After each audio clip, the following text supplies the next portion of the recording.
Let's imagine you've come up with an incredible idea for a new product. You're excited, you're passionate, and you're sure it's going to change the game. But wait, just having a great idea isn't enough.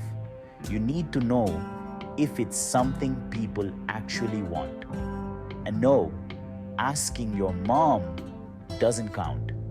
She'll always say it's great, even if it's a paperweight shaped like a potato.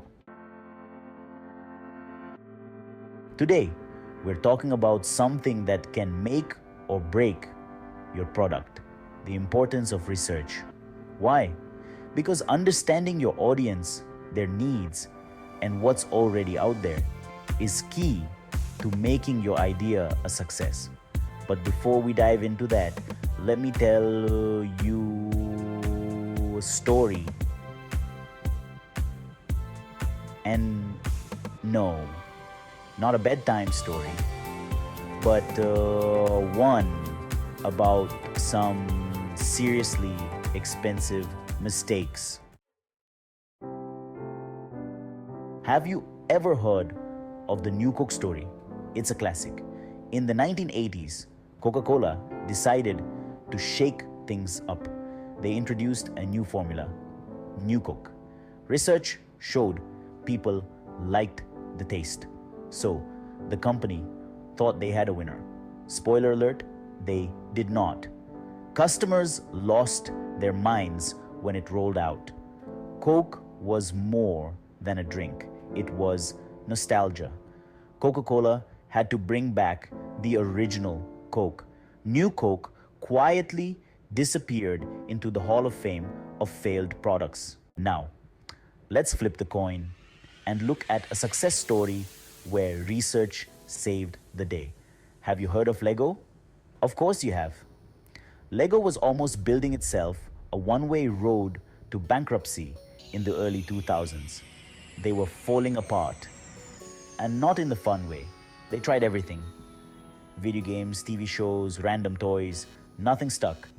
Then they did some serious in-depth research. They watched how kids played and found they wanted simple building blocks. Armed with this, Lego returned to its roots. Now, they're one of the biggest toy companies in the world. Be Lego. Do your research.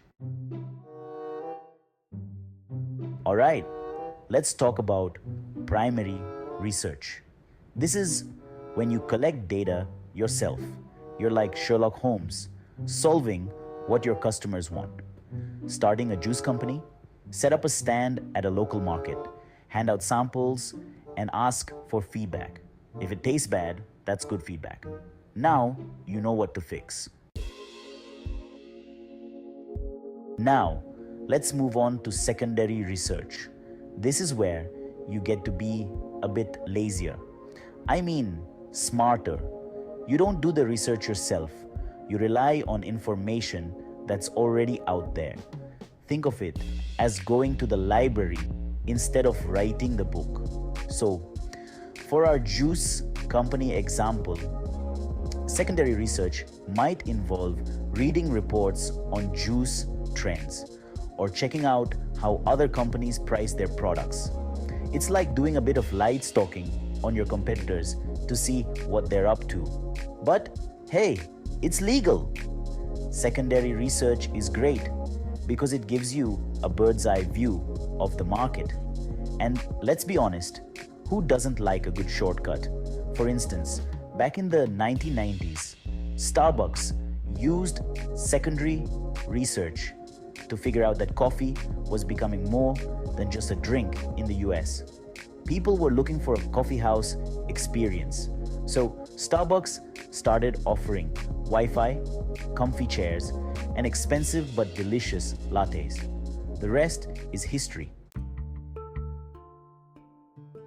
Okay, so why do both primary and secondary research matter? Let me break it down with a little example.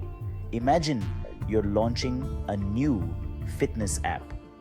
If you only do secondary research, you might find out that fitness apps are trending, which is great. But if you don't do any primary, research, you won't know exactly what people want in an app. What if they're tired of calorie counters and just want a way to find a workout buddy? You'd miss that crucial detail. And if you only do primary research, you might have some great personal insights, but you could miss the bigger market trends. That's like trying to bake a cake with only half the ingredients.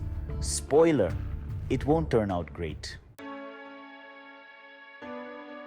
Here's another key point. Research saves you money. Picture this. You spend months and thousands of dollars creating a product, and then nobody buys it. Ouch, right? That's like throwing a party and realizing you forgot to send out invites. One famous example is Google Glass.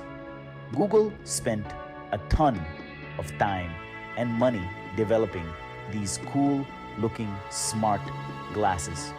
But here's the problem. They didn't stop to ask, do people actually want to walk around looking like they're from the future? Spoiler, they didn't. Google Glass failed big time because they didn't do enough research. Also, it kind of made you look like a cyborg. On the flip side, Airbnb did their homework. In the early days, the founders traveled around, stayed with their users, and collected tons of feedback. They found out that hosts struggled to take good photos of their homes, so Airbnb started offering professional photography services. That little bit of research and effort made a huge difference, and today, Airbnb is, well, Airbnb. So, to wrap things up, research isn't something you should skip. It's not the broccoli of business, it's the chocolate cake. By understanding your audience, studying the market, and testing your concept, you can avoid costly mistakes and set yourself up for success. Whether it's Coca-Cola, learning the hard way, or Lego building their way back to success, research is the secret sauce to making sure your product doesn't flop. Music fades in softly. And hey, if you want to learn more about how to make your product stand out, drop me an email from the description below for some free marketing advice. Don't forget to subscribe so you never miss a tip.